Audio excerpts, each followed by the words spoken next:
சொல்றேன். எங்கள் நேசிக்கும் மகா பரிசுத்தமுள்ள பிதாவே சுவாமி ஆண்டவரே, இதோ எங்களுக்காக என் தேவனாய கர்த்தர் உமது மன்னாவை நாங்கள் பகிர்ந்து கொள்ள இந்த மாலை வேளை எங்களுக்கு என் தேவனாய கர்த்தர் கொடுத்திருக்கிறீங்க. ஆக ரெண்டு செலுத்தி சுவாமி, இதோ டாக்டர் ஆண்டவரே தகப்பனே, இந்த சரியான நேரத்தில் எங்களுக்கு நீர் கொடுத்த கிருபைக்காக நன்றி செலுத்துகிறேன் ராஜா.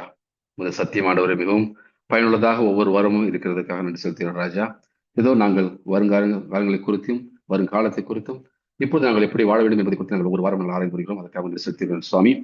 ஆண்டவரே, உமது வழிகளை விட்டு நாங்கள் விலகி செல்லாத அளவுக்கு இந்த தேவநாயகத்தை எங்களை பாதுகாத்து வருகிறேன் என்பதை நாங்கள் விசுவாசிக்கிறோம் ஆண்டவரே சுவாமி.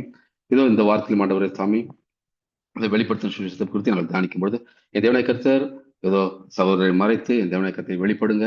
உமது சத்தியம் ஆண்டவரே சுவாமி எங்களுக்கு மிகவும் பயனுள்ளதாக இருக்கட்டும் ஆண்டவரே. ஆண்டவரே, அதை நாங்கள் அறிந்தவர்களாக இருந்து சுவாமி ஒவ்வொரு நாளும் என் தேவனுக்கு பிரியமுள்ள பிள்ளைகளாக நாங்கள் வாழ்ந்த ஆண்டவரே சுவாமி, நாங்கள் ஒவ்வொரு நாளும் எங்கள் மனமானது மறுரூபமாகி ஆண்டவரை தகப்பனே என் தேவனை நாங்கள் வாஞ்சியோடு நாங்கள் சேவிக்க உதவி செய்யுங்க ராஜா. இதோ கூடியிருக்கிற ஒவ்வொருவரையும் ஆண்டவரையும் பார்த்து கொடுக்கிறேன் சுவாமி. இதோ வர வேண்டியவர்களையும் ஆண்டவரை தேவனை கர்த்தர் தகுந்த நேரத்திலே சேர்த்து அவர்களும் ஆண்டவர் சுவாமி உமது மன்னாவை பகிர்ந்து கொள்ள இந்த தேவனை கர்த்தர் கொடுக்கிறேன். நீங்க வழிநடத்துங்க, நீங்க பேசுங்க சுவாமி. எல்லாவற்றையும் இந்த தேவனுடைய பாத்திரம் கொடுக்கிறேன். நீங்களே பொறுப்பெடுத்துங்க. இயேசுவின் நாமத்தில் பிதாவே, ஆமென். நல்லதொரு ஜபத்தை ஏறெடுத்த சகோதரரையும் அவர் செய்கிற ஊழியங்களையும் தேவன் ஆஸ்வதிப்பாராக. இந்த கூடுகையின் சார்பாக உங்களுக்கு நன்றியை தெரிவித்துக் கொள்கிறோம். இப்ப நம்ம தலைப்பின் கீழே போகலாம். நான் முன்பாக ஸ்கிரீன் ஷேர் பண்றேன். என்னோட ஸ்கிரீன் உங்களுக்கு தெரியுதான் சார்?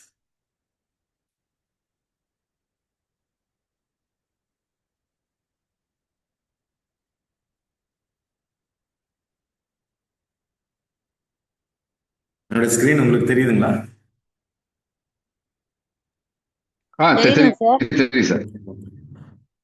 நம்ம இந்த நாள்ல பார்க்க இருக்கிற தலைப்பு வந்து பூமியிலிருந்து எழும்புகிற மிருகம். நம்ம கடந்த வாரத்துல பார்த்தது சமுத்திரத்திலிருந்து எழும்புகிற மிருகம் அப்படின்னு பார்த்தோம். இது பூமியிலேருந்து எழும்புகிற மிருகம். மிருகம்னா நம்ம எல்லாருக்கும் தெரியும். மிருகம்னா எதை குறித்து நம்ம பார்க்கறோம்னா அது ராஜ்யம் நமக்கு தெரியும். இப்ப நம்ம ஒரு வசனத்தை வாசிக்கலாம். வெளிப்படுத்தல் 13வது அதிகாரம் 7-8 கடந்த வாரத்துல நம்ம பார்த்த வசனம் தான். மேலும் பரிசுத்தவான்களுடைய யுத்தம் பண்ணி அவர்களை ஜெயிக்கும்படி அதற்கு அதிகாரம் கொடுக்கப்பட்டதும் அல்லாமல் ஒவ்வொரு கோத்திரத்தின் மேலும் பாஷைக்காரர் மேலும் ஜாதிகள் மேலும் அதற்கு அதிகாரம் கொடுக்கப்பட்டது. உலக தோற்றம் முதல் அடிக்கப்பட்ட ஆட்டுக்குட்டியினுடைய ஜீவ புஸ்தகத்தில் பேர் எழுதப்பட்டிராத பூமியின் குடிகள் யாவரும் இதை வணங்குவார்கள். இது அவங்களுக்கு வந்து கடவுள் பவரை கொடுக்குறாரு. எவ்வளவு நாளைக்கு கொடுக்குறாருன்னா 1260 வருஷம் பவரை கொடுக்குறாரு. இந்த பவரை வச்சுக்கிட்டு அது என்ன பண்ணுதுன்னா பரிசுத்தவான்களை அடிச்சு காலி பண்ணுது. அவங்களால என்ன பண்ண முடியலன்னா நாட்டிலே இருக்க முடியல. அவங்க என்ன பண்ணிட்டாங்கன்னா காட்டுக்கு போயிடுறாங்க. இது வெளிப்படுத்தல் 12 வருது. நம்ம வருகிற வாரங்கள்ல இதை பார்க்கலாம். அப்ப இதை யார் வணங்குவாங்கன்னா யாருடைய பெயர் வந்து ஜீவ புஸ்தகத்துல இல்லையோ அவங்க எல்லாம் என்ன பண்ணுவாங்க, அதை வணங்குவாங்க. இதுதான் நம்ம கடந்த வாரம் அதுவும் இது வந்து முதல் மிருகம் யாருங்கிறத நம்ம பார்த்துட்டோம். சின்ன கொம்பு முதல் மிருகம் எல்லாம் ஒரே ஆளை தான் குறிக்குது. இது யாருங்கிறது கடந்த வாரத்துல பார்த்தோம். இப்போ நம்ம 2வது மிருகத்துக்கு வருகிறோம். வெளிப்படுத்தல் 13வது அதிகாரம் 9 மற்றும் 10 வசனங்கள் வாசிப்போம். வெளிப்படுத்தல் 13, 9, 10. சப்போஸ் நீங்க இல்ல நாம எல்லாரும் அந்த மிருகத்தை வணங்கலன்னு வச்சுக்கோங்களேன். போன வாரத்துல பார்த்தது போன ஸ்லைட்ல பார்த்தது 7, 8. இப்ப அந்த மிருகத்தை நம்ம வணங்கல அப்படின்னா நமக்கு என்ன நடக்கும்? காதுள்ளவன் எவனோ அவன் கேட்க கிடவன். இப்போ நம்ம இந்த விஷயத்த நம்ம பகிர்றோம்னா புத்தி உள்ளவங்க இதை புரிஞ்சுப்பாங்க. நம்ம எந்த திருச்சபையில இருந்தாலும் சரி, இந்த திருச்சபை எதோடைய திருச்சபை, அதோடைய குணாதிசயங்கள் என்ன, அவங்க எப்படி இருப்பாங்கிறதெல்லாம் கொடுத்து நம்ம ஆல்ரெடி டிஸ்கஸ் பண்ணிட்டோம். அவங்க என்ன பண்ணுவாங்கன்னா புரிஞ்சுப்பாங்க. அப்போ நாம அந்த மிருகத்தின் வணக்கத்தை பண்ணலன்னு வச்சுக்கோங்களேன், சிறைப்படுத்தி கொண்டு போகிறவன் சிறைப்பட்டு போவான். உங்களை தூக்கி ஜெயில போடலாம். பட்டயத்தினாலே கொள்ளுகிறவன் பட்டயத்தினாலே கொல்லப்பட வேண்டும். பரிசுத்தவான்களுடைய பொறுமையும் விசுவாசம் இதிலே விளங்கும். இப்ப இதெல்லாம் வந்து நடந்து முடிச்ச விஷயம். 1260 வருஷத்துல இந்த பரிசுத்தவான்களுக்கு கிடைச்ச இந்த டார்ச்சர் இது. இப்போ அதுல வந்து பாத்தீங்கன்னா ஏகப்பட்ட பேரை, ஏறக்குறைய 10 கோடி பேரை கொண்டிருக்கதா ஒரு கணக்கு சொல்றாங்க. கூகுள்ல சர்ச் பண்ணி இந்த 1260 வருஷம், அதுவும் குறிப்பா 1517 புரொட்டஸ்டன்ட் மார்க்கம் உருவானதுக்கு அப்புறம் ஏகப்பட்ட பேர் கொள்றாங்க. அப்ப அவங்களுக்கு சொல்லப்பட்ட விஷயம் தான் இது. சிறைப்படுத்தி கொண்டு போகிறவன் சிறைப்பட்டு போவான், பட்டயத்தினாலே கொள்கிறான், பட்டயத்தினாலே கொல்லப்பட வேண்டும். பரிசுத்தவான்களுடைய பொறுமையும் விசுவாசமும் இதில் விளங்கும். யார் சாவுக்கு பயப்படாம கடவுளுக்காக நிக்கிறாங்களோ அவங்களுடைய பொறுமை விசுவாசம் விளங்கும். அவங்களுக்கு பின்னால என்ன கிடைக்கும்னா பரலோகம் கிடைக்கும். இதுல தான் இந்த வசனத்தை பத்தி நம்ம இதுல படிக்கணும். இப்ப நம்ம டாபிக் வருவோம். வெளிப்படுத்தல் 13வது அதிகாரம் 11வது வசனம். பின்பு வேறொரு மிருகம் பூமியிலிருந்து எழும்ப கண்டேன். அது ஆட்டுக்குட்டிக்கு ஒப்பாக 2 கொம்புகளை உடையதா இருந்தது. வலுசர்ப்பத்தை போல பேசினது. இப்ப இன்னொரு மிருகம் எங்கேருந்து எழும்புதுன்னா பூமியிலேருந்து எழும்புது. முன்னாடி பார்த்த மிருகம் எங்கேருந்து எழும்புச்சு? அது சமுத்திரத்திலேருந்து எழுந்துச்சு. மிருகம்னா என்னன்னா அது ராஜ்யம். நம்ம அதெல்லாம் முன்னாடி டிஸ்கஸ் பண்ணியிருக்கோம். இப்ப இந்த மிருகம் எங்கேருந்து எழும்புதுன்னா பூமியிலேருந்து எழும்புது. இப்போ சமுத்திரம்னா என்ன அப்படின்னா அது மக்கள் கூட்டம்னு பார்த்தோம். வெளிப்படுத்தல் 17-15 படி சமுத்திரங்கிறது மக்கள் கூட்டம். ஜன நடமாட்டம் அதிகமா இருக்கிற பகுதியிலேருந்து எழும்புகிற ஒரு மிருகம். ஆனா பூமியிலேருந்து எழும்புகிற மிருகம் அப்படின்னா என்னங்கிறதுன்னு பார்க்கலாம். அது எப்படி இருந்துச்சா, ஆட்டுக்குட்டி மாதிரிதான் இருந்துச்சு ஃபர்ஸ்ட். ஆட்டுக்குட்டினா யாரை குறிக்குது? ஆட்டுக்குட்டி கிறிஸ்துவை குறிக்கிறது. ஆட்டுக்குட்டிக்கு ஒப்பாக தான் இருந்துச்சு. 2 கொம்புகளை உடையதா இருந்தது. ஆனா அது எப்படி பேசுச்சுன்னா வலுசற்பத்தை மாதிரி பேசுது. இப்ப இந்த முதல் தலைப்புல பாத்தீங்கன்னா முதல்ல பூமினா என்ன அப்படின்றதுக்கு முன்னால ஒரு சின்ன ஜெபம் செய்துட்டு, எங்களை அதிகமாய் நேசிக்கிற எங்கள் அன்பு ஆண்டவரே, இந்த நல்ல மாலை வேலைக்காக உண்மை துதித்து உண்மை ஆராதித்து உங்களுக்கு நன்றி செலுத்துகிறோம். ஆண்டவரே, மீண்டுமாக உமது சத்தியங்களை நாங்கள் தியானிக்க வந்திருக்கிறோம்.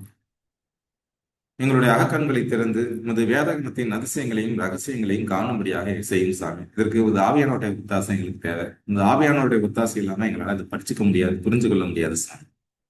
தேவரில் ஆவியாருடைய பிரசன்னம் எங்களோடு இருக்கட்டும். இந்த டாபிக்கை படிச்சுக்க புரிஞ்சுக்கிறதுக்கு எங்களுக்கு உதவி செய்யுங்க. ஆரம்பம் முதல் கடைசி வரை உமது கிருபை இருக்கட்டும். தேவன் தாமே தலைமையேற்று இந்த கூட்டத்தை நடத்தரும்படியாக, தேவன் பேசும்படியாக ஆண்டவரே, நாங்கள் அதை கேட்டு உங்களுக்கு பிரியமாக வாழ்ந்து உமது 2ஆம் வருகைக்கு நாங்கள் ஆயத்தப்பட இந்த தலைப்பு எங்களுக்கு பிரயோஜனமாக இருக்கு. ரட்சகரும் மீட்பருமாகிய இயேசு கிறிஸ்துவின் நாமத்தில் கெஞ்சி கேட்கிறோம் நல்ல பிதாவே, ஆமென். அப்போ இங்க இதுல முதல் கருத்து பார்த்தோம்னா இதுல என்ன வருதுன்னா பூமி. பூமினா என்னன்னு கண்டுபிடிச்சிட்டோம்னா அந்த மிருகம் யாருங்கிறத கண்டுபிடிக்கல. இப்போ பூமினா என்ன? ஆதியாகமம் முதல் அதிகாரம் 10வது வசனம். தேவன் வெட்டாந்தரைக்கு பூமி என்றும் சேர்ந்த ஜலத்திற்கு சமுத்திரம் என்றும் பெயரிட்டார். தேவனது நல்லது என்று கண்டார். இப்போ முதல் மிருகம் சமுத்திரத்திலிருந்து எழும்புது, மக்கள் அதிகமாக உள்ள இடத்துல. 2வது மிருகம் பூமியிலேருந்து எழும்புனா, பூமினா வெட்டாந்தரை அப்படின்னா மக்கள் ஒன்றும் பெருசா இருக்க மாட்டாங்க. அது வெறும் நிலப்பகுதி. முதல் கருத்து என்னன்னா பூமியிலேருந்து அந்த மிருகம் எழும்பும். அந்த மிருகத்தை அந்த ஊர்ல என்ன பண்ண மாட்டாங்கன்னா நிறைய மக்கள் இருக்க மாட்டாங்க. இந்த ராஜ்யத்துல எழும்புற இடத்துல பெருசா மக்கள் இருக்க மாட்டாங்க. அது வெட்டாந்தரை, ஒரு மனிதர்கள் அதிகமாக இல்லாத ஒரு பகுதி. அது ரொம்ப கம்மியா இருக்கணும். மொத்தம் அதுல மனிதர்கள் ரொம்ப இருக்க மாட்டாங்க. இப்ப 2வது மிருகம் எழும்புற இடம் எதுன்னா மனிதர்கள் நடமாட்டம் அதிகமாக இல்லாத ஒரு இடம். வெட்டாந்தரையிலிருந்து அந்த மிருகம், இந்த ராஜ்யம் எழும்புகிறது. இதுதான் முதல் கருத்து. இப்ப இதுல பாத்தீங்கன்னா இந்த மிருகம் எப்ப பொதுவா எழும்பணும் அப்படின்னா, முதல் மிருகம் எப்ப அது காயத்தை, ஏன்னா நம்ம வரிசையா பார்த்துட்டே வரணும். ஒவ்வொரு மிருகமும் ஒவ்வொரு ராஜ்யம் பார்த்தீங்கன்னா ஒரு ராஜ்யத்தை இன்னொரு ராஜ்யம் அப்படி அடிக்குது. இந்த முதல் மிருகம் பொதுவா எழும்புறது எப்ப எழும்பும் அப்படின்னு பார்த்தா, அந்த முதல் மிருகம் காயப்படுது பார்த்தீங்களா, அதோடைய பவர் குறையுது பார்த்தீங்களா, அப்பதான் இந்த மிருகம் பொதுவா உருவாகும். இது எங்கேருந்து வெளியே வருதுன்னா பூமியிலேருந்து வெளியே வருது. இதுக்கு என்ன இருக்குது? ஆட்டுக்குட்டிக்கு ஒப்பான 2 கொம்பு இருக்கு. ஆனா இது எப்படி பேசுதுன்னா வலுசற்பத்தை பேசுது. பூமினா என்னன்னா மக்கள் அதிக நடமாட்டம் இல்லாத ஒரு நிலப்பரப்புல இருந்து இந்த சாம்ராஜ்யம் உருவாகணும். ஆனா இது ஆட்டுக்குட்டிக்கு ஒப்பாக 2 கொம்புகளை உடையதா இருந்தது. முதல்ல இது ஆட்டுக்குட்டி மாதிரி தான் இருக்கு. அப்படின்னா ஆட்டுக்குட்டின்னா கிறிஸ்துவுக்காக நிக்கிற ஒரு சாம்ராஜ்யம். இந்த ராஜ்யம் கிறிஸ்துவுக்காக ஆரம்பத்துல நிற்கும். அதுகிட்ட 2 கொம்பு இருக்கும். அந்த கொம்புல பொதுவா முடி இருக்காது. அப்படின்னா அது கொம்புங்கிறது அதோட 2 பிரின்சிபலை குறிக்கும். 2 கொள்கைகள் இந்த சாம்ராஜ்யத்திட்ட இருக்கும், இந்த ராஜ்யத்திட்ட இருக்கும். ஆனா அது கடைசியில எப்படி பேசுனா வலுசற்பத்து மாதிரி பேசும். தேவனுக்கென்று தேவனை போல யாரோ மைக் ஆன் பண்ணிருக்கீங்க.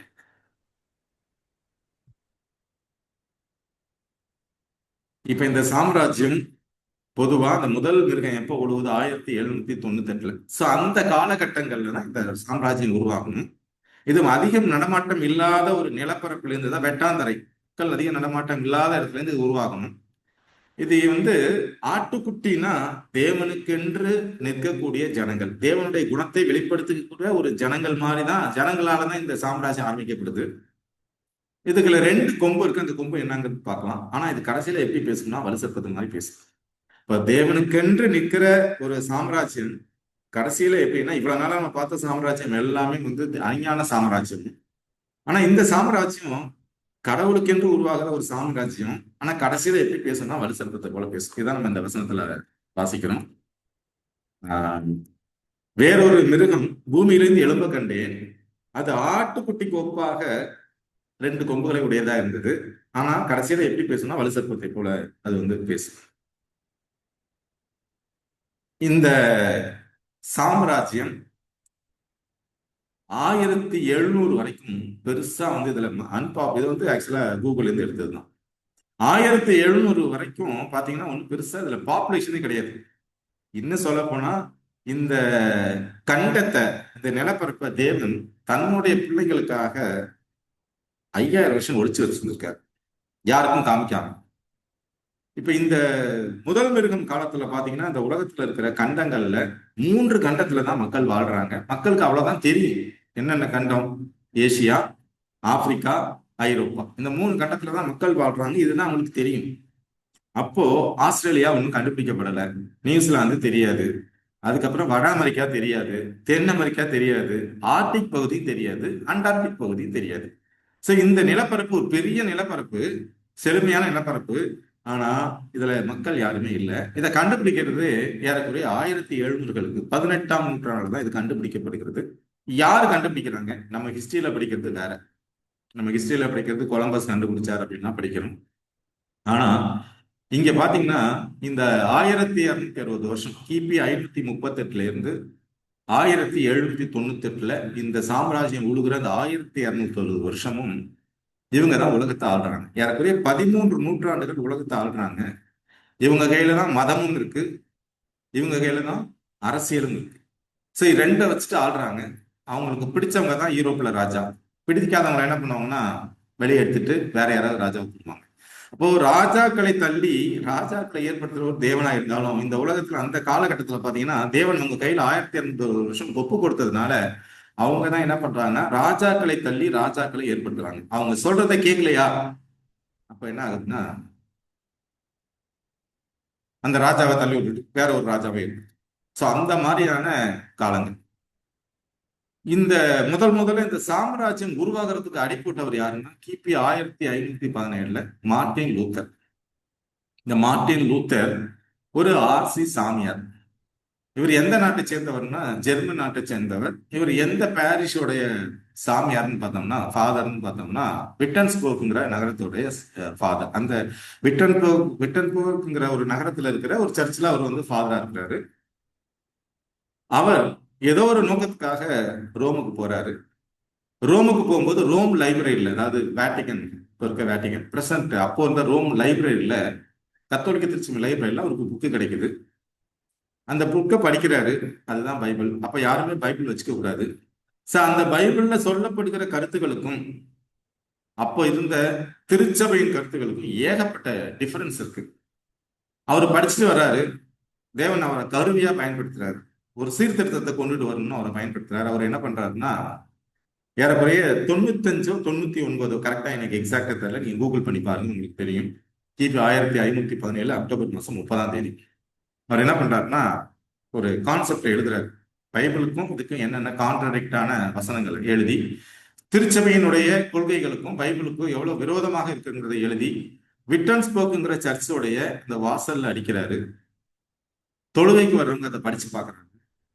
அதை ஃபாலோ பண்றவங்க தான் புரொட்டஸ்டாண்ட்னு சொல்லுவாங்க. புரொட்டஸ்டாண்ட்னா இன்னைக்கு கத்தோலிக்க திருச்சபையை விட்டுட்டு மற்ற எல்லா திருச்சபையும் புரொட்டஸ்டாண்ட்ங்கிற கீழே தான் வருது. புரொட்டஸ்டாண்ட்னா யாருன்னா கத்தோலிக்க எதிர்ப்பாளர்கள். இதுதான் கரெக்டான மீனிங். நீங்க கூகுள் பண்ணி போட்டு பாருங்க. கத்தோலிக்க திருச்சபையின் கொள்கைகளுக்கு, கத்தோலிக்க திருச்சபைனா திருச்சபைக்கு இல்லை, அதில் உள்ள ஆட்களுக்கு இல்லை, அவங்களுடைய கொள்கைக்கு எதிரானவர்கள் தான் யாரு? புரொட்டஸ்டாண்ட். இப்ப டோட்டல் ஈரோப்பும் யாருன்னா ரோமன் கேத்தலிக்ஸ் தான். எல்லாருமே கத்தோலிக்கர்கள் தான் டோட்டல் ஈரோப்பு முழுக்க. அப்போ ரோமன் ராஜ்யத்துல இருந்த எல்லாரும் கத்தோலிக்கர்கள் தான். இப்போ இந்த மார்ட்டின் லூத்தர் கிங் தான் கத்தோலிக்கத்தை எதிர்க்கிறார் தைரியமா. அவர் ஒரு ஆக்சுவலா ஒரு ஆர்சி ஃபாதர். எதிர்த்துட்டு அவர் உருவாக்குன ஒரு வேதத்தின் அடிப்படையில் உள்ள விசுவாசத்தினால் நீதிமான் பிழைப்பான். அதாவது சடங்காச்சாரம் தேவையில்லை. நீ ஜவமால உருட்டுறதுனால நீ பரலோகத்துக்கு போக முடியாது. நீ மெழுகுவர்த்தி ஏற்றி சாமிக்கு கும்பிடுறதுனால உனக்கு பரலோகத்துக்கு போக முடியாது. அல்லது நீ புனிதர்கள் வழிபாடு பண்றதுனாலயோ இல்ல பாவ மன்னிப்பு சீட்டு கொடுத்து பாவத்தை மன்னிச்சு அதனால பரலோகத்துக்குள்ள போக முடியாது. இப்போ எதனாலதான் நான் பரலோகத்துக்குள்ள போக முடியும்னா விசுவாசத்தினால்தான். அந்த விசுவாசத்தை அறிக்கையிட்டு அதை மக்கள்கிட்ட கொண்டு போய் சேர்த்தவர் தான் மார்ட்டின் லூத்தர். அவருடைய பின்னடியார்கள் அவருடைய கொள்கைகளை ஃபாலோ பண்ணுவாங்க. புரொட்டஸ்டாண்ட் இன்னைக்கு ஏகப்பட்டதா பிரிஞ்சு கிடக்குறாங்க. அப்போ இந்த புரொட்டஸ்டாண்ட்ஸ் யாரெல்லாம் புரொட்டஸ்டாண்டா மாறினாங்களோ இவங்களெல்லாம் கத்தோலிக்க திருச்சபை தேடி தேடி வேட்டையாடிச்சு. எப்படியெல்லாம் வேட்டையாடிச்சு எவ்வளவு பேர் கொண்டாங்கிறதுலாம் நீங்க பார்த்து படிச்சுக்கோங்க. கூகுள்ல போய் படிச்சுக்கோங்க. அது நீங்களே ரிசர்ச் பண்ணி பார்த்தோம். இப்போ அவங்களால என்ன பண்ண முடியும்னா உண்மையா கிறிஸ்தவத்தை ஃபாலோ பண்றவங்க வேதத்தின் அடிப்படையில தங்களுடைய வாழ்க்கையை அமைச்சு போட்டவங்களால ஊருக்குள்ள இருக்கவே முடியல, நாட்டுக்குள்ள இருக்கவே முடியல, எந்த தேசத்திலும் இருக்க முடியல. ஏன்னா எல்லா தேசத்துடைய ராஜாக்களும் அவருடைய கண்ட்ரோல்ல தான் இருக்காங்க. இப்போ இந்த மார்ட்டின் லூத்தரை சப்போர்ட் பண்ண எத்தனை இளவரசர்கள்லாம் இருக்காங்க, கடவுளுக்காக நின்றவங்க இருக்கிறாங்க. ஏகப்பட்ட பேரை கொள்றாங்க. மார்ட்டின் லூத்தரே ஒளிஞ்சு தான் வாழ்றாரு. அவரு பைபிளை டிரான்ஸ்லேட் பண்றாரு ஜெர்மன் மொழியில. லத்தீன்ல இருந்து டிரான்ஸ்லேட் பண்றது முதல்ல அவரு. சோ இதெல்லாம் சீர்திருத்தவாதிகள்னு சொல்லுவாங்க. அது ஏகப்பட்ட பேர் இருக்காங்க. ஜான் லெஸ் இருக்கிறாரு, விக்லிப் இருக்காரு, ஜெரோம் இருக்கிறாரு. இதுகளது பேர்கள்லாம் நீங்க கூகுள் பண்ணி பாத்தீங்கன்னா இவங்கெல்லாம் எப்படி நம்ம கிட்ட இன்னைக்கு வேதாகமத்தை எடுத்து படிக்கணும்னா இதுக்கெல்லாம் அவர்கள் தான் காரணம். இங்கிலீஷ்ல டிரான்ஸ்லேட் பண்ணியிருக்காங்க. அது நமக்கு கிடைச்சிருக்கு. ஸோ அவங்கெல்லாம் தங்களுடைய உயிரை விட்டு இந்த ஜான் லெஸ்ங்கிறவர்கள் என்ன பண்ணுவாங்கன்னா ஜெரோமே அளவுக்கு கரெக்டா எக்ஸாக்டா தெரியல, அவரை கத்தோலிக்கத்தை புதைச்சவரை எடுத்து திருப்பி அசிங்கப்படுத்தி பண்ணுவாங்க. இதெல்லாம் நீங்க படிச்சு பாருங்க, தேடி படிச்சு பாருங்க. அப்போ இந்த புரொட்டஸ்டாண்ட்ங்கிறவங்க கத்தோலிக்க கொள்கைகள் எதிர்ப்பாளர்கள். இவங்களால என்ன பண்ண முடியலன்னா நாட்டுல வாழ முடியல. அப்ப என்ன பண்றாங்கன்னா இவங்க கிபி 18ஆம் நூற்றாண்டுல நாட்டை விட்டு எங்கேயோ போகணும்னு கிளம்பி போறாங்க போட்ல. அவங்க கண்டுபிடிக்கிற தேசம் தான் அமெரிக்க தேசம். அந்த தேசத்துல கடவுளுக்கான நின்ன உண்மையா வேதத்தினுடைய வாழ்க்கையை அமைத்துக் கொண்ட ஜனங்கள் போய் அதுல குடியேறி வாழ்றாங்க. இதுதான் கடவுள் தன்னுடைய பிள்ளைகளுக்காக அந்த அமெரிக்க கண்டத்தை, டோட்டல் கண்டம், இப்ப இன்னைக்கு வட அமெரிக்கா தென் அமெரிக்கான்னு பாக்குறோம். அந்த கண்டத்தையே தேவன் என்ன பண்ணுன்னா தன்னுடைய பிள்ளைகளுக்காக ஒளிச்சு வச்சு கொடுக்குறாரு. இப்ப இதுல பாத்தீங்கன்னா the United States declared its independence in 1776. அப்போ இது புரொட்டஸ்டாண்ட் கண்ட்ரி அப்படின்னா அது அமெரிக்கா தான். அமெரிக்கா டோட்டலா Protestant country, against Roman Catholic கொள்கைகள், அந்த மாதிரியான கண்ட்ரி. இதுல ஓட்டெடுப்பு எப்போ 1787 அவங்களுக்குன்னு ஒரு ரைட்ஸ். இப்ப எதுக்கு அவங்க பயந்துகிட்டு இங்க ஓடி வர்றாங்க? மதமும் அவங்க கையில இருக்கு, அரசியலும் அவங்க கையில இருக்கு. இதனால சபையால, கடவுளுக்கு உண்மையான சபையால அங்க இருக்க முடியல, நாட்டுக்குள்ள யூரோப்புக்குள்ள இருக்க முடியல. இப்ப இங்க ஓடி வந்துட்டாங்க. இப்போ இவங்க ஒரு பில் ஆஃப் ரைட்ஸை அடாப்ட் பண்ணிக்கிறாங்க. அதுதான் மத சுதந்திரம், அரசியல் சுதந்திரம். இன்னைக்கு அமெரிக்காவுடைய மிகப்பெரிய அவங்களுடைய அந்த கான்ஸ்டுவன்சில அந்த அடிப்படை சட்டத்துல என்ன இருக்குன்னா மத சுதந்திரம் உண்டு, அரசியல் சுதந்திரம். இது ரெண்டும் தான் அந்த ரெண்டு கொம்பை குறிக்கிறது. அப்போ அந்த ஆட்டுக்குட்டியை மாறி இருக்கிறதுன்றது கடவுளுக்கான மக்கள், கடவுளை கடவுளோட வேதத்தின் அடிப்படையில வாழ்ந்த மக்கள் எங்க ஆரம்பிக்கிறாங்கன்னா மக்கள் கூட்டம் இல்லாத பூமி, ஒரு ராஜ்யத்தை ஆரம்பிக்கிறாங்க. யார் ஆரம்பிச்சது? கடவுளுடைய ஜனங்கள். இவங்க எதற்காக அங்கேருந்து ஓடி வந்தாங்களோ மதத்தினாலையும் அரசியலை வச்சு அவங்க இவங்களை அடிச்சு கொண்டதுனால அதுக்கு பயந்துட்டு தான் என்ன பண்றாங்கன்னா அங்கேருந்து ஓடி வர்றாங்க. இப்ப இதையே அவங்களுடைய அடிப்படை பிரின்சிபலா வச்சுக்கிறாங்க. இப்போ அமெரிக்காவில் இன்றைக்கு அவங்களுடைய மிகப்பெரிய ரெண்டு கொள்கைகள் என்னன்னா மத சுதந்திரம், அரசியல் சுதந்திரம். இது ரெண்டும் இதுவும் நீங்க சர்ச் பண்ணி பார்த்து. பட் இது உலகத்தின் பவரா எப்ப மாறுதுன்னா 1798 நிறைய சண்டைகள்லாம் நடக்குது, பிரிட்டிஷ் பீப்புள்லாம் போறாங்க. ஆனா இது உண்மையான அந்த ஃபுல் வேர்ல்டு பவரா மாறுறது 1798. ஸோ முதல் மிருகம் விழுகுது, அடுத்த மிருகம் வேர்ல்டு பவரா வந்து மாறுதுன்னு தான் நம்ம பார்க்கலாம். இப்ப இதோடைய அந்த ரெண்டு கொம்புகள் எதை குறிக்குதுன்னா சிவில் அண்ட் ரிலீஜியஸ் லிபர்ட்டி. இப்போ அரசியல் சட்டம், நீங்க அடுத்தது மத சுதந்திரம். இது ரெண்டும் வந்து அரசியல் சுதந்திரம், மத சுதந்திரம், இது ரெண்டு தான் அவங்களுடைய கவர்னிங் பிரின்சிபிள். நீங்க பார்த்துக்கணும். ஆனா இது எப்படி பின்னாடி மாறும் அப்படின்னா டிராகன் மாறி மாறும். அப்படின்னா யார மாறி மாறும்? சாத்தான மாதிரி பேச ஆரம்பிக்கும். இப்போ ரெண்டாவது மிருகம் கடவுளுக்காக ஆரம்பிக்கப்பட்ட, கடவுளுடைய ஜனங்கள் ஆரம்பிச்ச இந்த இந்த தேசம், இந்த ராஜ்யம் என்ன பண்ணுன்னா சாத்தான மாதிரி மாறும், காம்ப்ரமைஸ் ஆகும். ஆக்சுவலா 2012 வரைக்கும் ஒரு போப்பு கூட அமெரிக்க தேசத்துல கால் எடுத்து வச்சதில்ல. முதல்ல கால் எடுத்து வச்சது வந்து போப் பிரான்சிஸ் மட்டும்தான். அவர் தான் முதல்ல வர்றாரு. அப்புறம் இங்க இருக்கிற ட்ரம்ப் அங்க போறாரு. ட்ரம்ப்போடைய ஒய்ஃப் வந்து ஆர்சியா கன்வெர்ட் ஆகுறாங்க. இப்போ எதை எதிர்த்துக்கிட்டு, எந்த கொள்கைகளை எதிர்த்துக்கிட்டு கடவுளுடைய ஜனங்கள் வந்து அந்த ராஜ்யத்தை ஆரம்பிச்சாங்களோ இப்ப வந்து என்ன பண்றாங்கன்னா கொள்கைகளை சமரசம் ஆயிட்டாங்கிறது தான் நம்ம இதுல இருந்து புரிஞ்சுக்கணும். இப்ப சமரசமானதுக்கு அப்புறம் என்ன நடக்குங்கிறது இப்போ இதுதான் வந்து ரெண்டு கொள்கைகள், ரெண்டு தான். வெளிப்படுத்தல் 13:12. அது முந்தின மிருகத்தின் அதிகாரம் முழுவதையும் அதுக்கு முன்பாக நடப்பித்து. முந்தின மிருகத்தின் அடுத்த வசனம், முதல் வசனம் நம்ம பார்த்தது என்ன வசனம் பார்த்தோம்? பின்பு 11, வெளிப்படுத்தல் 13:11. பின்பு வேறொரு மிருகம் பூமியிலிருந்து எழும்ப கண்டேன். அது ஆட்டுக்குட்டிக்கு ஒப்பாக 2 கொம்புகளை உடையதா இருந்தது. ஆனா எப்படி பேசுச்சுன்னா வலுசற்பத்தை மாதிரி பேசுச்சு. பேசுறது ஒரு மட்டும் இல்லாம என்ன பண்ணும் அப்படின்னா அது முந்தின மிருகத்தின் அதிகாரம் முழுவதையும் அதன் முன்பாக நடப்பித்து. இப்ப முந்தின மிருகம் எது? ஃபர்ஸ்ட் மிருகம், சமுத்திரத்தில் எழுந்த மிருகம். அது யாருன்னு தெரியும்.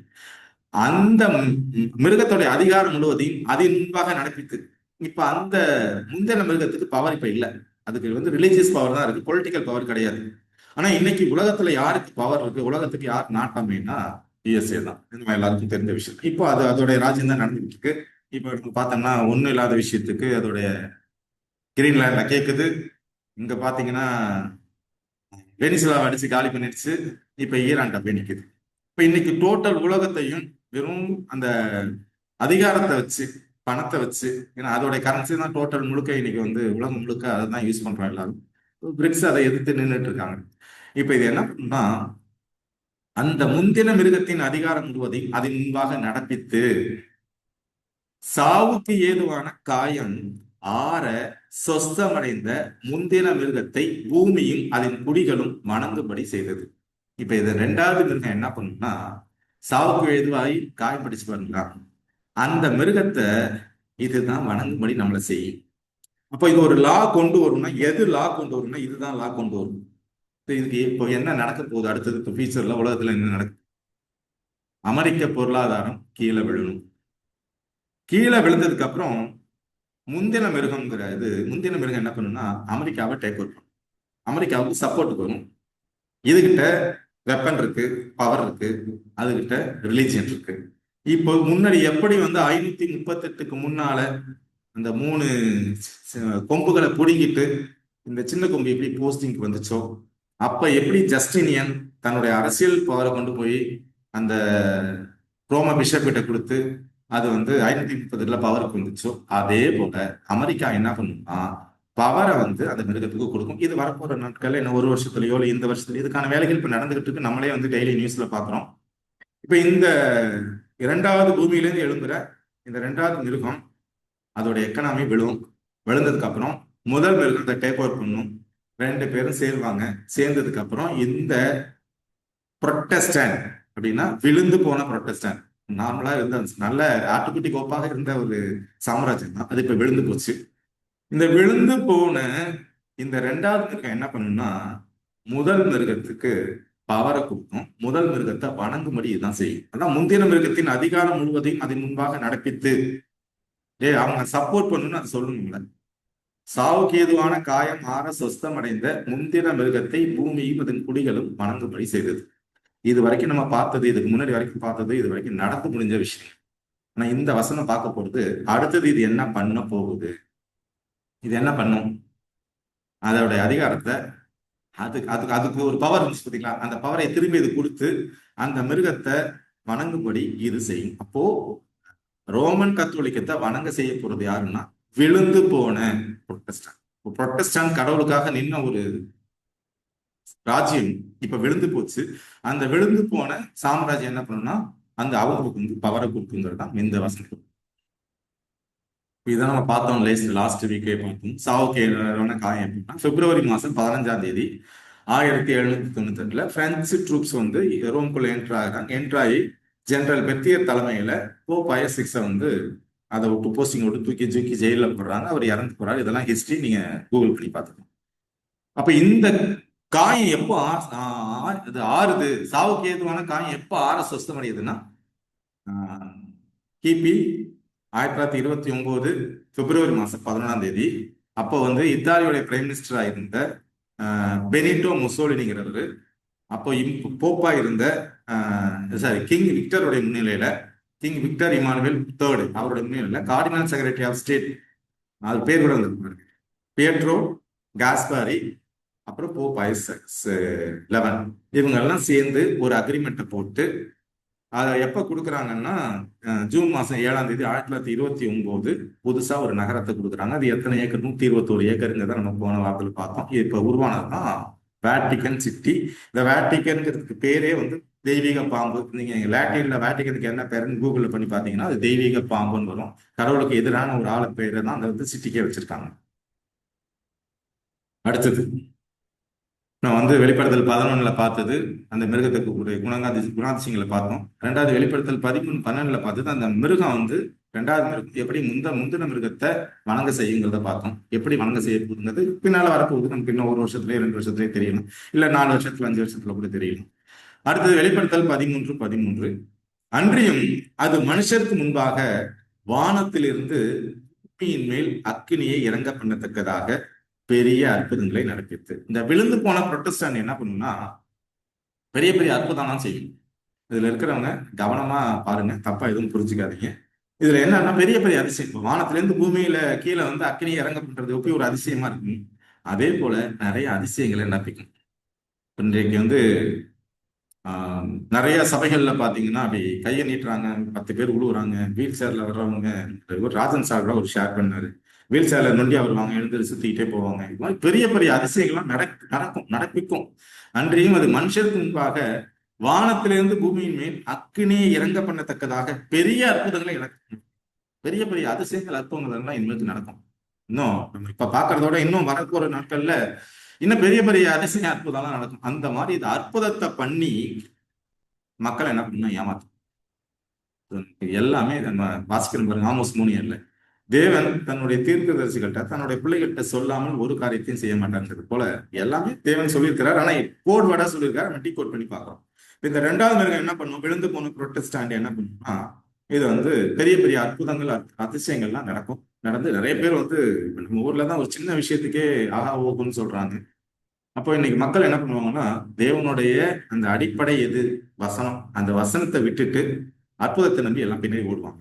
இதுதான் பின்னாலே இப்பவும் நடக்குது, பின்னாலே இதை விட ஜாஸ்தியா நடக்குங்கிறது தான் இந்த வசனம் சொல்றது. இது மாதிரி ஏற்கனவே நடந்திருக்கா? ஆதியாகமம் 3ஆவது அதிகாரம் முதல் 2 வசனங்களை வாசிக்கும். தேவனாகிய கர்த்தர் உண்டாக்கின சகல காட்டு ஜீவன்களை பார்க்கினும் சர்ப்பமானது தந்திரம் உள்ளதா இருந்தது. அது ஸ்திரியை நோக்கி, நீங்கள் தோட்டத்தில் உள்ள சகல விருட்சங்களின் கனியையும் புசிக்க வேண்டாம் என்று தேவன் சொன்னது உண்டோ என்றது. ஸ்ரீ சர்ப்பத்தை பார்த்து, நாங்கள் தோட்டத்தில் உள்ள விருட்சங்களின் கனிகளை புசிக்கலாம். என்ன ஒரு பாம்பு, அந்த பாம்பு பேசுது, அது ஒரு அற்புதம். இல்லைன்னா ஏவாள் அந்த போயிருக்க மாட்டாங்க. சோ பாம்பு பேசுறது ஒரு அற்புதம்.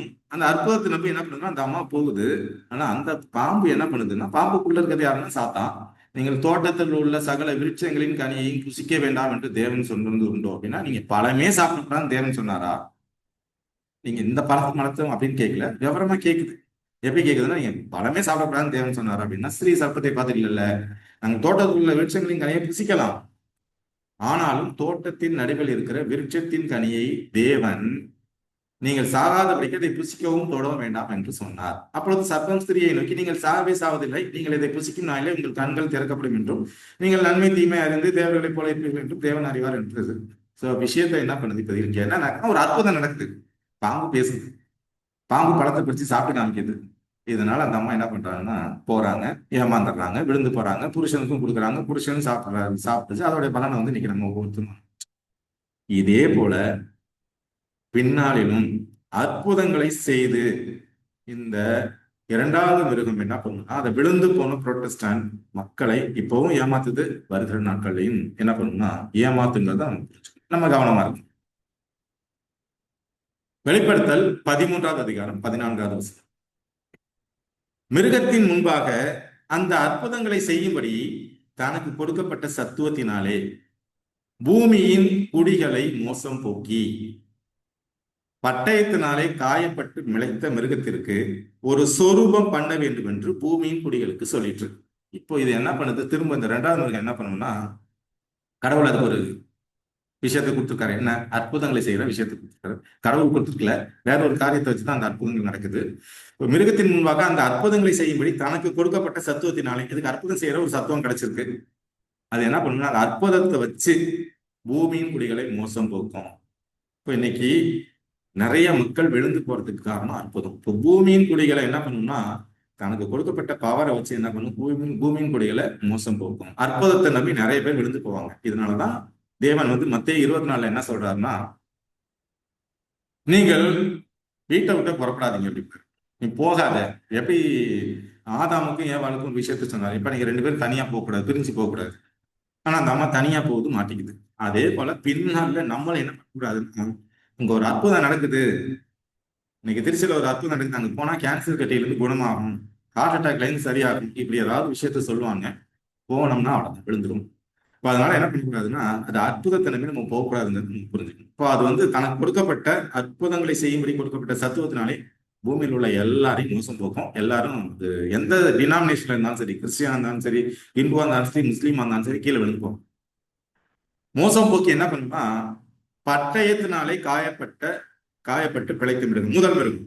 பட்டயத்தினாலே காயப்பட்டு பிழைத்த முதல் மிருகம். அதற்கு ஒரு சொரூபம் பண்ண வேண்டும் என்று பூமியின் குடிகளுக்கு சொல்லுச்சு. நீங்க சொரூபம்னா அப்படியே சொரூபம், ஒரு சிலையை செஞ்சுச்சு, அந்த சிலையை கும்பிட்டுச்சு, அப்படி சொல்லக்கூடாது. இது சொரூபங்கிறது என்னங்கிறத நம்ம அடுத்த வாரத்துல பார்க்கலாம். ஆக மொத்தம் இந்த ரெண்டாவது மிருகம் தான் முதல் மிருகத்துக்கான பவரை கொடுக்குது. ரெண்டாவது மிருகம் தான் அதுக்கு கொடுக்கப்பட்ட அந்த அற்புதம் செய்யற சக்தியை வச்சு மக்களை ஏமாத்துது. முதல் மிருகத்துக்கு ஒரு சொரூபம் பண்ணணுங்கிற ஒரு விஷயத்தை கொண்டு வர போது எதுன்னா ரெண்டாவது மிருகம் தான் நம்ம புரிஞ்சுக்கலாம். இப்ப இருக்கிற அமெரிக்க தேசம் கொண்டு வரும். மத்தேயு 7வது அதிகாரம் 22, 23. இப்ப இதுக்கான ஜோடியஸ் வெளிப்படுத்தல் 13, 14. அந்நாளில் அநேகர் என்னை நோக்கி, கர்த்தாவே கர்த்தாவே, உமது நாமத்தினாலே தீர்க்க தரிசனம் உரைத்தோம் அல்லவா, உமது நாமத்தினாலே பிசாசுகளை துரத்தினோம் அல்லவா, உமது நாமத்தினாலே அநேக அற்புதங்களை செய்தோம் அல்லவா என்பார்கள். அப்பொழுது நான் ஒரு காலம் உங்களை அறியவில்லை, அக்கிரம செய்கைக்காரரே என்னை விட்டு அகன்று போங்கள் என்று அவருக்கு சொல்லுவேன். இப்போ நம்ம போற பாதை சரியான பாதையா? அது உண்மையிலேயே கடவுளுடைய சக்தியை வச்சு அற்புதம் பண்றாங்களா? இல்ல அவங்க அதை வந்து எப்படி நம்ம கண்டுபிடிக்கலாம்? அந்த கனி அவங்கள்ட்ட அதுல இந்த வசனத்திலே நீங்க கீழே வாசிச்சிருந்தீங்கன்னா, அவர்களின் கனிகளினாலே அவர்களை அறிவீர்கள்னு வசனம். அப்போ ஒரு விஷயம் அங்க நடக்குது. ஆனா அந்த ஏன்னா நம்ம பொதுவாக வாசிக்கிறோம் பாருங்க, ஆண்டவர் இந்த உலகத்தை படைச்சவர். இந்த உலகத்துக்கு வந்துட்டு அந்த லாஸ்ட் சப்பர்னு சொல்றக்கூடிய அந்த மேல் வீட்டு அறையின் அனுபவத்துல என்ன சொல்றாருன்னா, சீரர்களுக்குள்ளே பிரச்சனை வருது. நான் பெரியவனா நீ பெரியவனான் போது ஒரு அடிமை செய்யற வேலையை என்ன பண்றாரு, அவர் இடுப்புல கட்டிக்கிட்டு எல்லாருடைய காலையும் கல்வி முத்தம் கொடுக்குறாரு. அது விட்டு என்ன சொல்றாருன்னா, எவன் ஒருத்தன் வந்து ஊழியக்காரன், அதாவது பெரிய தலைவரா இருக்குன்னு நினைக்கிறான், அவன் என்ன பண்ணணும், முதல்ல ஊழியக்காரனா மாறணும் அப்படின்னு சொல்லுவார். இப்போ அப்போஸ்தலர்கிட்ட கிறிஸ்துவிட்ட இருந்த அந்த குணம் இன்றைக்கு இருக்கிற, யாரையும் குறை சொல்லடுங்க, பொதுவாக தான் பேசுறோம், பெரிய பெரிய தலைவர்கள்ட்டையோ இல்ல பெரிய பெரிய போதகர்கள்ட்டையோ இருக்கானா? இல்லை. இவங்க எல்லாம் ஊழியம் கொள்றதுக்கு தான் வந்திருக்காங்களோடைய ஊழியம் செய்யறதுக்கு யாரும் வரல. இது நமக்கு எல்லாருமே பார்க்கலாம். அப்போ இன்றைக்கு ஒரு விஷயம் ஒரு இடத்துல நடக்குதுன்னா முதல்ல நம்ம என்ன பண்ணணும், வேதத்தின் அடிப்படையில அவங்களை பார்க்கணும். இது வந்து அவங்ககிட்ட அந்த கனி இருக்கா? அப்படி கனி இல்லைன்னா அங்க வந்து நடக்கிறது வேற ஒரு விஷயம். அந்த கொடுக்கப்பட்ட அந்த சத்துவத்தை வச்சு மக்களை ஏமாத்துது.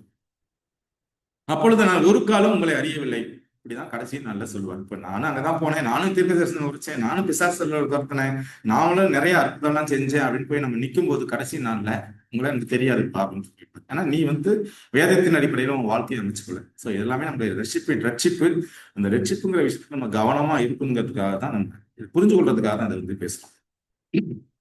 இன்னைக்கு பாத்தீங்கன்னா வெளிப்படுத்தல் முதல் அதிகாரம் 13. அந்த 7 குத்து விளக்குகளின் மத்தியிலே நிலையங்கி தரித்து மார்பருகே பொற்கச்சை கட்டியிருந்த மனுஷகுமாரனுக்கு ஒப்பானவரை கண்டேன். அவருடைய சிரசும் மயிரும் வெண்பஞ்சை போலும் உறைந்த மலையை போலும் வெண்மையாக இருந்தது. அவருடைய கண்கள் அக்கினி சோலை போல் இருந்தது. அவருடைய பாதங்கள் உலைக்களத்தில் காய்ந்த பிரகாசமான வெண்கலம் போல் இருந்தது. அவருடைய சத்தம் பெருவெள்ளத்து இறைச்சலை போல் இருந்தது. இது யாருன்னா இயேசு கிறிஸ்து. அவர் வந்து நிலையங்கி. ஆனா நிலையங்கி தரித்த அந்த தேவன் இங்க எப்படி இருந்தாரு, எவ்வளவு கீழே இருந்தாரு, எப்படி ஒரு ஊழியத்தை செய்தாரு, எப்படி ஒரு மன பாரத்தோட அந்த மக்களை பார்த்தாரு, மருத்துவ ஊழியத்தை செய்தாரு, தூக்கம் இல்லாம சாப்பாடு இல்லாம எல்லா இடத்துக்கும் நடந்து அலைஞ்சு திரிஞ்சு எப்படி வந்து ஆத்மநாராயணம் பண்ணாரு. ஆனா இன்னைக்கு இதே ட்ரெஸ்ஸை உடுத்தி இருக்கிற, இதே கச்சையை கட்டியிருக்கிற இன்றைய ஆட்கள் ஊழியக்காரர்களா, கடவுள் மக்களுக்கு ஊழியம் செய்கிறார்களா, இல்ல ஊழியத்தை கொள்கிறார்களா? நம்ம ஒவ்வொருத்தரும் சிந்திச்சு பார்ப்போம், நமக்கே தெரியும். அப்போ இந்த ட்ரெஸ்ஸை போட்டிருக்கவங்ககிட்ட என்ன மனப்பாக்கம் இருக்கணும்? இப்ப எப்படி இவங்க வந்து சத்தியத்தின் பாதையில மக்களை நடத்துறாங்க? வெறும் உலகத்தின் ஆசீர்வாதங்களை மட்டும் அவங்க ப்ராஸ்பரிட்டி காஸ்பல் மட்டும் பேசுறாங்களா, இல்ல அவங்க வந்து உண்மையே ஒரு மனுஷன் வந்து சத்தியத்தின் பாதையில நடத்துறாங்க? அவங்கள்ட்ட அந்த தாழ்மை இருக்கா, அந்த கடவுளுடைய கேரக்டர் இருக்காங்க? நம்ம ஒவ்வொருத்தரும் இதுல இருந்து நான் பார்ப்போம். வெளிப்படுத்தல் 1, 16, 17, 18. இது யாரு?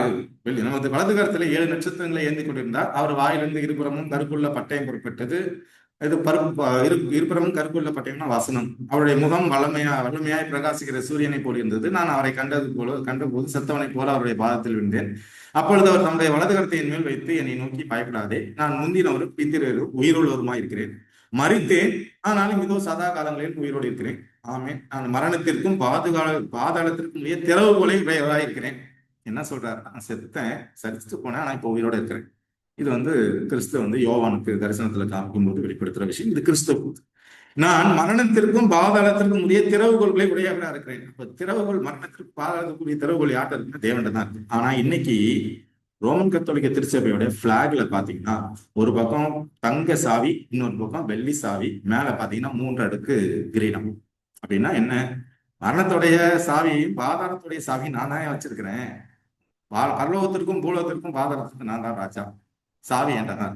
நீ என்ன, நான் சொல்றது கேட்டீங்கன்னா நீ பரலோகத்துக்குள்ள போயிடலாம், நான் உனக்கு திறந்து விடுவேன். ஆனா இங்க சாவி யார்கிட்ட இருக்கு அப்படின்னா கிறிஸ்து கிட்ட இருக்கு. அப்ப கிறிஸ்துவை நான் என்னுடைய ரோல் மாடலாக வச்சு நான் வாழ்றேனா, இல்ல இங்க உள்ள மற்றவங்களை நான் ரோல் மாடலாக வச்சு வாழணுமா வாழ்றேனா அப்படிங்கிறத நம்ம சிந்திச்சுக்கணும். மத்தேயு 24, 3-5. பின்பு அவர் ஒலிவமலையின் மேல் உட்கார்ந்திருக்கையில் சீஷர்கள் அவரிடத்தில் தனித்து வந்து, இவைகள் எப்பொழுது சம்பவிக்கும்? உன்னுடைய வருகைக்கும் உலகத்தின் முடிவுக்கும் அடையாளம் என்ன? எங்களுக்கு சொல்ல வேண்டும் என்றார்கள். இயேசு அவர்களுக்கு பிரதியுத்தரமாக, ஒருவனும் உங்களை வஞ்சியாதபடிக்கு எச்சரிக்கையாயிரு. அவர் சொல்ற வர்றது எந்த விஷயத்தையும் சொல்ல, முதல்ல என்னன்னா வஞ்சனை என்ன? அது அதிசயமா இருக்கலாம், இல்ல அற்புதமா இருக்கலாம், இல்ல பணத்தை காமிக்கலாம், இல்ல எதை வேணா காமிச்சு என்ன பண்ணணும்னா நம்மளை ஏமாத்தலாம். இப்ப நாம கவனமா இருக்கணும். எதுவா இருந்தாலும் வேதத்தின் அடிப்படையில இருக்குதா, அவன்கிட்ட ஆவியின் கனி இருக்கா, அவன் நம்மளை வந்து சத்தியத்தின் பாதையில நடத்தி நம்மளை பரலோகத்துக்கு அழைச்சிட்டு போற அந்த பாதையில நடத்துவானா? ஏன்னா நம்ம வாசிக்கணும்னா, கேட்டுக்கு போகிற பாதை அகலமும் வழி விசாலமா இருக்கிறது, அதில் பிரவேசிப்பவர்கள் அநேகர். ஆனா ஜீவனுக்கு போற பாதை இடுக்கணும் நெருக்கமும் இருந்தது, அதை கண்டுபிடிப்பவர்களே சிலர். அந்த ஒரு சிலரா இந்த கூடுகையில இருக்கிற நம்ம எல்லாரும் இருக்கணுங்கிறது தான் பைபிள் ஸ்டோரியுடைய 2 கொரிந்தியர் 11:4. அது ஆச்சரியம் அல்ல, சாத்தானும் ஒளியின் தூதனுடைய வேஷத்தை தரித்துக் கொள்வானே. இப்ப இயேசு கிறிஸ்துவ போலவே இந்த உலகத்துல என்ன பண்ணுவான்னா சாத்தான் வருவான். சாத்தான் வந்து நான் தான் கிறிஸ்துன்னு சொல்லுவான். கிறிஸ்துன்னு சொல்லி என்ன பண்ணுவான்னா நிறைய பேருக்கு சுகத்தை கொடுப்பான். ஆனா அவனால ஒரு நேரத்துல எல்லா ஊர்லயும் பிரகாசிக்க முடியாது. இப்ப இன்னைக்கு மெட்ராஸ்னா மெட்ராஸ்ல மட்டும்தான் இருப்பான், டெல்லினா டெல்லியில மட்டும்தான் இருப்பான். ஆனா தேவனுடைய வருகை எப்படி இருக்கும்னா, கிழக்கிலிருந்து மேற்குல எப்படி வந்து மின்னல் தோன்றுமா அது மாதிரி எல்லாரும் உலகத்துல உள்ள எல்லாரும் ஒரே நேரத்துல பார்ப்பாங்க. இப்ப இந்த மாதிரி விஷயங்கள்லாம் நம்ம வந்து தெரிஞ்சு வச்சுக்கிட்டோம்னா, நாளைக்கு இன்னைக்கு வந்து இயேசு கிறிஸ்து வந்து திருச்சிக்கு வந்திருக்கிறாரு, மேரியாட்ல தங்கி இருக்கிறாருன்னு சொல்லுவாங்க, ஒரு காலத்துல சொல்லுவாங்க. அப்படி சொல்லும்போது நம்ம என்ன பண்ணக்கூடாது, இதோ அவர் அறை வீட்டில் இருக்கிறார், இதோ வனாந்தரத்தில் இருக்கிறார் அப்படின்னு சொன்னா நீங்கள் புறப்படாதீர்கள் மத்திய 24 வாசிக்கிறது போல நம்ம என்ன பண்ணக்கூடாது, போகக்கூடாதுங்கிறது நம்ம புரிஞ்சுக்கணும். அப்போ இன்றைக்கு நடக்க போற விஷயங்கள் என்னன்னா, பின்னால அதிசயம் அற்புதம் இதை வச்சு மக்கள் வந்து விழுந்து போவாங்க. இதை யாரு பண்ணுவாங்கன்னா, விழுந்து போன புரொட்டஸ்டன்ட். விழுந்து போன புரொட்டஸ்டன்ட் என்ன பண்ணுவாங்க, அந்த பண்றவங்கள்ட்ட அந்த கனி இருக்கான்னு பார்க்கணும். தேவன் சொன்ன அந்த மத்திய 24வது அதிகாரத்தில் உள்ள வசனங்களை நமக்கு ஞாபகத்தில் இருக்கணும். இந்த 2 Corinthians 11 வந்து ஞாபகத்தில் இருக்கணும். ஏன்னா ஆண்டவருடைய வருகை ஒரே நேரத்துல எல்லாரும் பாக்குற மாதிரி இருப்பாங்க. கிழக்கில் இருந்து தான் வருவாரு. அவர் வரும்போது பூமியில கால் வைக்க மாட்டாரு. 2வது முறை வரும்போது பூமியில கால் வைக்க மாட்டாரு. அவர் நடுவானத்துல தான் நிற்பாரு. நம்ம தான் கீழே இருந்து ஏறி அங்க போவோம். இப்போ பூமியில வந்து ஒருத்தன் கால் வச்சு நான் வந்து கிறிஸ்துன்னு சொன்னான்னா அவன் பொய் சொல்றான் அப்படின்னு அர்த்தம். 2வது வருகையில். ஸோ இதுல எல்லாம் நம்ம வந்து கவனமா இருக்கிறது மட்டும் இருக்கு. நம்ம பிள்ளைகளுக்கும் இதை என்ன பண்ணணும்னா செய்யணும். சரி. இப்ப இந்த பாடத்துல நம்ம பார்த்துக்கிறது 2வது மிருகம் அப்படிங்கிறது பூமியிலேருந்து எழும்புகிற மிருகம். இந்த பூமியிலேருந்து எழும்புகிற மிருகம் உண்மையான தேவ ஜனங்களால ஆரம்பிக்கப்பட்ட ராஜ்யம். இது எப்போ எழும்பும் அப்படின்னா, முதல் மிருகம் காயப்பட்டதுக்கு அப்புறம் தான் இது எழும்பும்.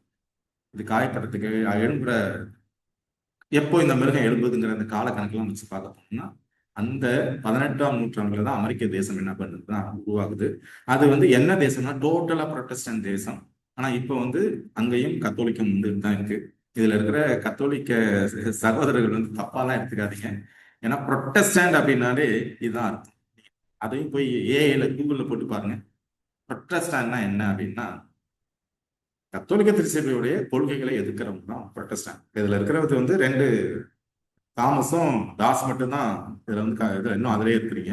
ஆனா இது வந்து புரொட்டஸ்டன்ட்னு அர்த்தம் என்னன்னா கத்தோலிக்க கொள்கைகளை எதிர்க்கிறவங்க தான். ஸோ அது நம்ம எல்லாருக்கும் தெரிஞ்ச விஷயம். அப்போ இந்த தேசத்துக்கு இந்த தேசத்துடைய அடிப்படை கொள்கைகள் 2ங்கிறத பார்த்தோம். 2 கொம்பு இனிஷியலா கடவுளான ஜனங்களாக ஆரம்பிக்கப்பட்டது. ஆனா பின்னால இன்னும் கொஞ்ச நாள்ல அந்த வலுசற்பத்தை மாதிரி பேச ஆரம்பிக்கும். இப்பவே பேசுது. அங்க இருக்கிறவங்க கிறிஸ்தவர்கள் மாதிரி வந்து இன்னைக்கு நடத்துறாங்கன்னா இல்ல. கிரீன்லாண்ட்ல இருக்கிற எண்ணெய் எனக்கு வேணும், வெனிசுலால இருக்க எண்ணெய் எனக்கு வேணும், கிரீன்லாண்ட்ல இருக்கிற ரேர் எர்த் அந்த எலமெண்ட்ஸ் வந்து எனக்கு வேணும்.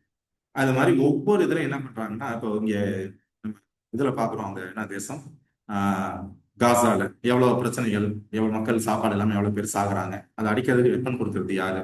இந்த மாதிரி புரொட்டஸ்டன்ட் கடவுளுக்குன்னு ஆரம்பிக்கப்பட்ட ஜனம் இன்னைக்கு வந்து கடவுளுடைய கொள்கையை வந்து என்ன பண்றதுன்னா பின்பற்றல. நாட்டாம பஞ்சாயத்துக்கு தான் வந்து என்ன பண்றாங்க. எவ்வளவு பேர் அவங்களால வந்து எவ்வளவு ஆப்பிரிக்கா கண்ட்ரியில எவ்வளவு தேசங்கள் ஒண்ணு இல்லாம போகுது, அங்க இருக்கிறதெல்லாம் எப்படி சொல்றாங்க நம்ம பார்க்கணும். இப்ப இதை விட்டு வச்சுட்டு பின்னால என்ன பண்ணுவாங்கன்னா, அவங்க வந்து அவங்களுக்கு கொடுக்கப்பட்ட அந்த அற்புதம் செய்யற பவரை வச்சுக்கிட்டு இந்த உலகத்தின் ஜனங்கள்லாம் ஏமாத்துவாங்க. இந்த விஷயத்துல நம்ம கவனமா இருக்கணும். அற்புதத்தை நம்பி பின்னாடி போகக்கூடாது. இதுதான் நம்ம இந்த நாள்ல பார்த்தோம். இப்ப 2வது மிருகம் யாருன்னு பார்த்தோம். அதோடைய கேரக்டர் என்ன பார்த்தோம். அது எப்படி வந்து முதல் மிருகத்துக்கு பவரை கொடுத்து அதை வந்து வணங்க வைக்க போகுதுங்கிறதையும் நம்ம பார்த்தோம்.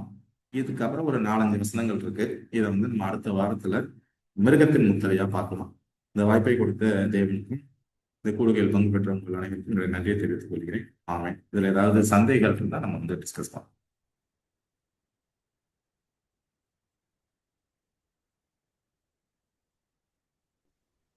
எங்களை நேசிக்கிறதால நல்ல ஆண்டவரே, துதிக்கு பாத்திரரே, இந்த வேலைக்காக நன்றியோடு துதிக்கிறோம் ராஜா, ஸ்தோத்திரிக்கிறோம் சுவாமி.